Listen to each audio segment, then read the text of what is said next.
Hey, the Thabreakmasta here, and it's gonna be my Sankarea episode 2 review. Yeah, things just happened here. I really like this episode. So let me give you the brief summary of this episode. I'm telling you what I like about the episode. I really liked it. So basically, honestly, what I want to know is that what we saw like at the end of the episode from episode 1 didn't really carry on to episode 2. Because remember we saw Sankarea like at the end of the episode, she's all saying she Hito, or I mean Furia, and I was like, I thought she was like being dead, like like she was like about to die or something. So I don't understand why they didn't go on that, or it's just like they kind of just bypassed, or I don't know. I wasn't really sure. I'm not really sure why they didn't go upon that, or I guess that it wasn't really nothing. I guess then I don't know, but yeah. So basically, we end up seeing a lot of Sankare's background, her story basically to what's going on in her life. Basically, we see her freaking father. He was just a pedophile sicko that he's just something wrong with him. Really, something wrong with him. He takes pictures each year of her growth, and he has pictures of her hanging on the wall in this area, of her growth each year and stuff. And she takes pictures naked. Not just not just normal pictures where she's just standing there naked like that. No, he has to get all creative and put them in like a little bathing, not even a bathing suit, but she's naked and have like things around her or holding certain things to make the pictures look more photogenic and stuff. Make it really artistic, like I guess you can say. But it's creepy, and he keeps doing it each year, and it just keeps going on and on and on. And basically, Sankarea was like, people hide their sadness with smiles and stuff like that. That's how she always thought of the world and everything. Not until she actually got a friend within a different school that she's not stuff she was in, but back then, and she actually made a best friend. And basically, they got close enough to where Sankarea felt like she needed to tell her, that what her father's doing. And so she does that, and she's like, "Oh, you need to tell her. I mean, you need to tell him. Tell him to stop taking pictures, no matter what the consequences are. Go tell him. You don't need to stop like that. See, this thing, you're not in her situation, so technically speaking, she shouldn't have listened to her, because it's if you know a person, you try to, and then you get a friend to try to give you some advice. It's not unless they know of the situation exactly and know how the person is. They can't give you a full in-depth kind of response to that kind of question, because the answer might not be the right answer, which was this was the wrong answer, because he's a very powerful man apparently, because he is rich. And so bad comes to worse, her father knows about this, and so he's like, he's gonna call up his people, and I don't know what he did, but apparently he made it to where her best friend betrayed, just turned her back on her basically, because she lost her cat. They're moving out of the place, and Sankara's moving as well, and just like everything was going crazy. I don't know what the heck happened. I think they lost her. Like, I think the father, her father, her best friend's father, lost his job. I don't know what he did, but he wrecked up some stuff, and she's like, "What?" And, her best friend's like, "What did you say? Like, you go through all this and stuff. Like, this is ridiculous. I can't believe you did something like this. I should have never been your friend, or never try to be your friend." And it's just like, it's so messed up. He's like, "I'm losing everybody."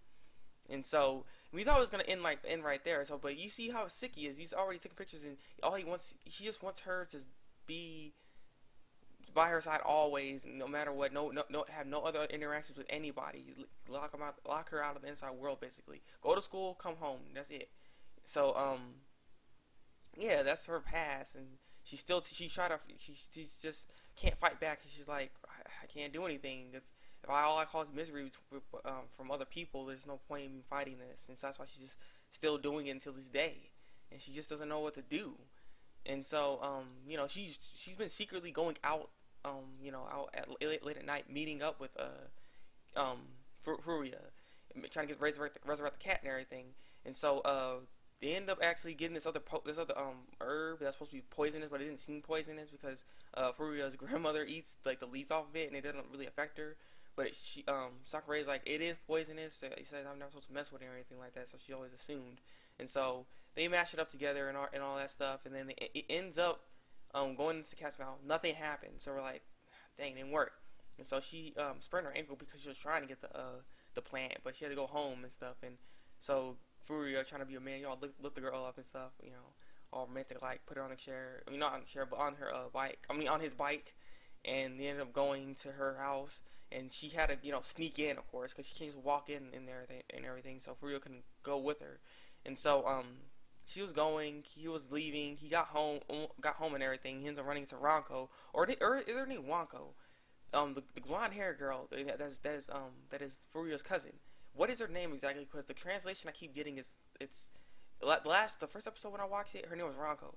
The episode I just watched now is Wonko. So what is her real name? I'm not really sure. If anyone knows the actual translation to her name, please tell me, because I don't like how I don't know the names like this. It's just I just call her Ronco though, because I feel like her name's Ronco.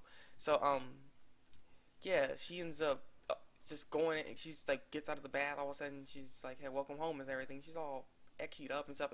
I'll admit the ecchi scene was actually, yeah, 2 thumbs up for that. But yeah, so she ends up getting dressed, and he was like getting questioned by her because she noticed that he always kept leaving it late at night and having this box on him and stuff. So like, what is in this box? And so she was actually opening the box, and all of a sudden, freaking Babu runs out, and he's like, "Rah!" and jumps out of there and everything. So apparently the potion worked. He actually brought something back to life, and so this is a new breakthrough in science. But Sankarea always, like, she don't like the way she living. She'd rather be revived and reborn and not having to deal with her father and all this kind of stuff. She wants to live a normal life, and so things just wasn't going that well. But apparently Sankara's father ended up seeing Furia when they're leaving, and I was like, oh my god. So yeah, now he went to the extent to where she can't even go outside no more. Like, literally not outside. She stays in the house, and she doesn't even go to school. She don't go nowhere. She stays in the house now. She can't do anything. Now she's locked up, and she can't meet Furia the next day so they can bury Babu. But she doesn't know Babu's alive, and I'm curious what's gonna happen next. And so yeah, that was basically the episode. What I really liked about it is the animation gets crisp in certain areas, like the ecchi scene, for instance. The ecchi scene was, like I said, it was 2 thumbs up on that. I can't even say more than that. It was very crisp and clean, and it was nice.